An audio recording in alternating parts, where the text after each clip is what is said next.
走路是我们每天都要做的事情，很多人喜欢用走路的方式锻炼身体。虽然走路对身体有好处，但有2个走路时间不仅不能锻炼身体，还可能会折寿哦。第一个，饭后马上走路。俗话说饭后100步走，活到99，但是不建议大家吃完饭后马上走路，因为饭后体内较多的血液会流向胃部。如果这时走路会影响食物的消化和吸收，时间长了对肠胃健康不利，也会影响健康，有损寿命。可以呢，饭后半小时后进行走路。那胃不好的人，建议大家呀可以常喝点蒲公英根茶，可以帮助养胃。第二个，早上6、7点，一日之计在于晨，早上也是锻炼的好时候。但是早上湿度比较大，对于中老年人来说，可能会导致湿气入侵身体，也不利于身体健康。所以建议大家呀，还是不要早上进行走路了，可以下午4点左右，这时走路呢是最好的。温馨提示：走路时要选择合适的鞋子，走路的步数保持在6000步左右比较好。人早上起床后会发现自己头晕头痛，没有精神，而且呢还越睡越累，这是怎么回事呢？可能是你踩了3个雷，希望你心里有数。生气睡觉，如果经常带气睡觉，很容易损伤大脑功能，影响睡眠质量，这样就容易导致第2天早上起床没有精神，反应迟钝，甚至有头昏脑胀的情况。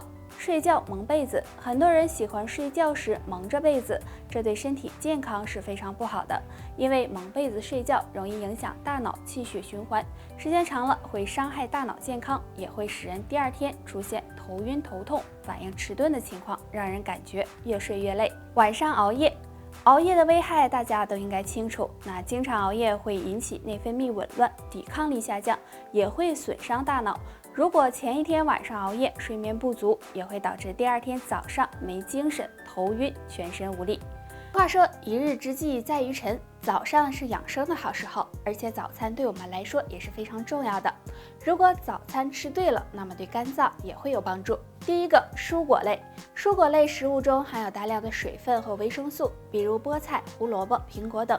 早上适当吃一些，不仅可以为身体提供维生素，对肝脏健康也有帮助。第二个，粗粮谷物类。吃早餐的时候，适当的添加一些粗粮谷物，可以帮助身体增加膳食纤维和维生素 B， 比如小米、豆浆等，能够促进身体的新陈代谢，为肝脏减轻负担。第3个，含硒的食物。生活中含硒的食物有很多，比如鸡蛋、蘑菇、肉类等。吃早餐的时候，适当的吃一些这些食物，可以增加肝脏的解毒能力，对养肝护肝也有帮助。那上面这3种有营养的食物，早餐时配合吃一些，肝脏也会。晚睡晚起与早睡早起有什么不同？哪种人更长寿呢？现在呀，就来说清楚。先来说早睡早起。早睡早起对身体的休整非常的有好处，因为晚上11点到凌晨1点是肝的排毒时间，凌晨1点到3点是胆的排毒时间，而凌晨3点到5点是肺的排毒时间。如果每天能够保证充足的休息，作息有规律，那早睡早起可以调节好人的精神状态，对身体新陈代谢和排毒也有帮助，这样也有利于长寿。再来说一说晚睡晚起。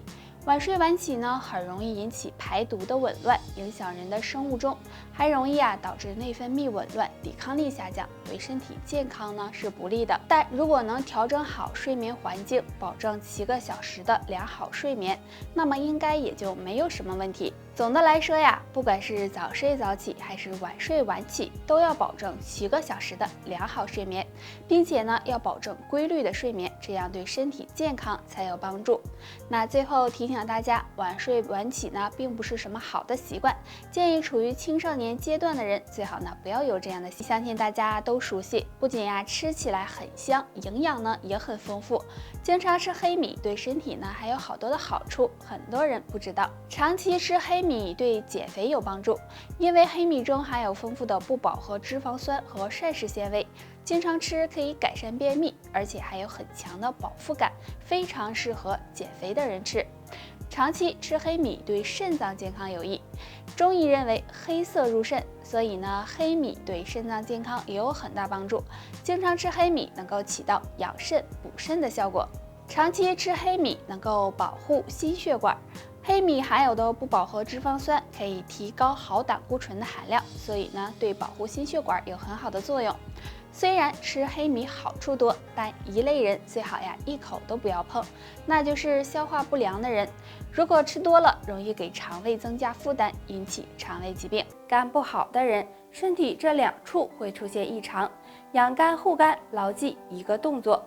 现在的人应酬和聚会都比较多，那就难免要喝点酒。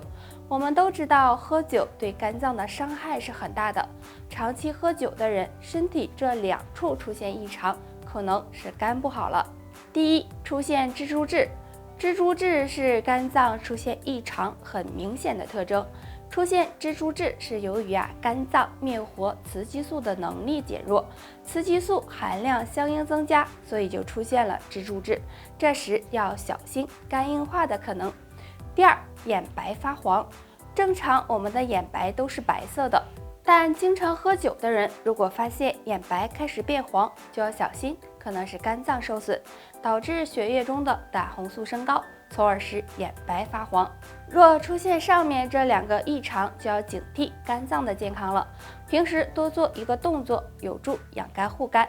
两脚分开，与肩同宽的站立，左手手臂弯曲放在后背，掌心朝外，右手放在脑袋后面，使手臂与身体保持平行，然后慢慢的向左侧倾斜，弯到最大极限，保持5秒，再恢复到站立的姿势。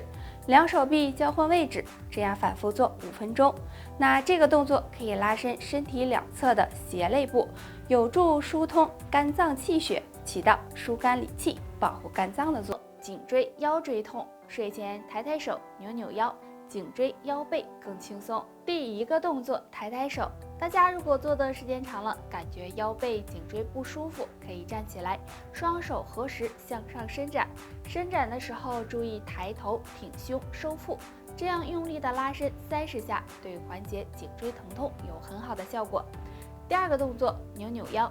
方法也很简单，自然站立，双脚并拢在一起，双手在身体两侧伸开，然后扭动腰部。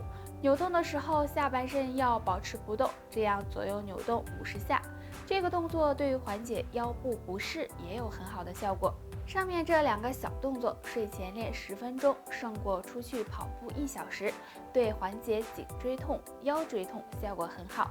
尤其是长期坐办公室和玩手机之后，就可以做一做。尿酸高通常是因为吃了含嘌呤高的食物所引起的，如果不注意控制，那么就会引发痛风，对肾脏健康也不利。不过尿酸高的朋友可以常吃一种水果，对排尿酸有帮助。这种水果就是柠檬。对于很多爱美的人都喜欢喝柠檬水。柠檬虽然有些酸，但却有很多好处。而尿酸高的人也非常适合吃柠檬。首先，柠檬含有的嘌呤非常低，大家不用担心尿酸浓度变高。除此之外，柠檬虽然酸，但是柠檬属于碱性食物，在进入人体后，在一定程度上可以起到中和尿酸的作用，帮助促进尿酸排泄。而且柠檬还能够帮助预防尿酸形成结石，对肾脏健康也有一定帮助。所以尿酸高的朋友平时可以适量的喝些柠檬水，对身体健康有很大益处。日常生活中，我们经常会发现自己的身体出现一些变化，不知道你有没有这种情况？指甲上呢长出很多的竖纹。正常情况下，指甲应该是光滑有光泽的，那长出竖纹是怎么回事呢？第一，可能是精神压力比较大。生活中很多人会因为这样那样的事出现压力大的情况，这样很容易导致人内分泌失调，同时身体的免疫力也会下降。那身体当中就会缺少一部分的营养元素，比如缺钙和缺锌，指甲呢也就容易出现竖纹。第二，可能是贫血。相信大家都知道，贫血就是身体缺乏铁元素。特别呢是女性朋友经常会出现这种情况。如果是贫血，那么指甲也会出现一些竖纹，这时需要多注意了，可以多吃一些补血的食物进行调理。第三，可能是肝肾不太好。指甲的一些变化是能够反映出身体中某些器官的健康状况的。如果指甲上出现竖纹，可能是体内毒素比较多，而我们的肝肾呢是有排毒解毒功能的。若是体内毒素过多，那么肝肾就容易出现问题，这时要特别的注意。如果你发现自己的指甲上有竖纹，就不要再忽视了，最好呢到医院检查一下，以免身体出现问题。好了，以上就是今天的全部内容。如果你还有什么疑问，可以在下面评论区留言。感谢收看《侃侃养生》，我们下期再见。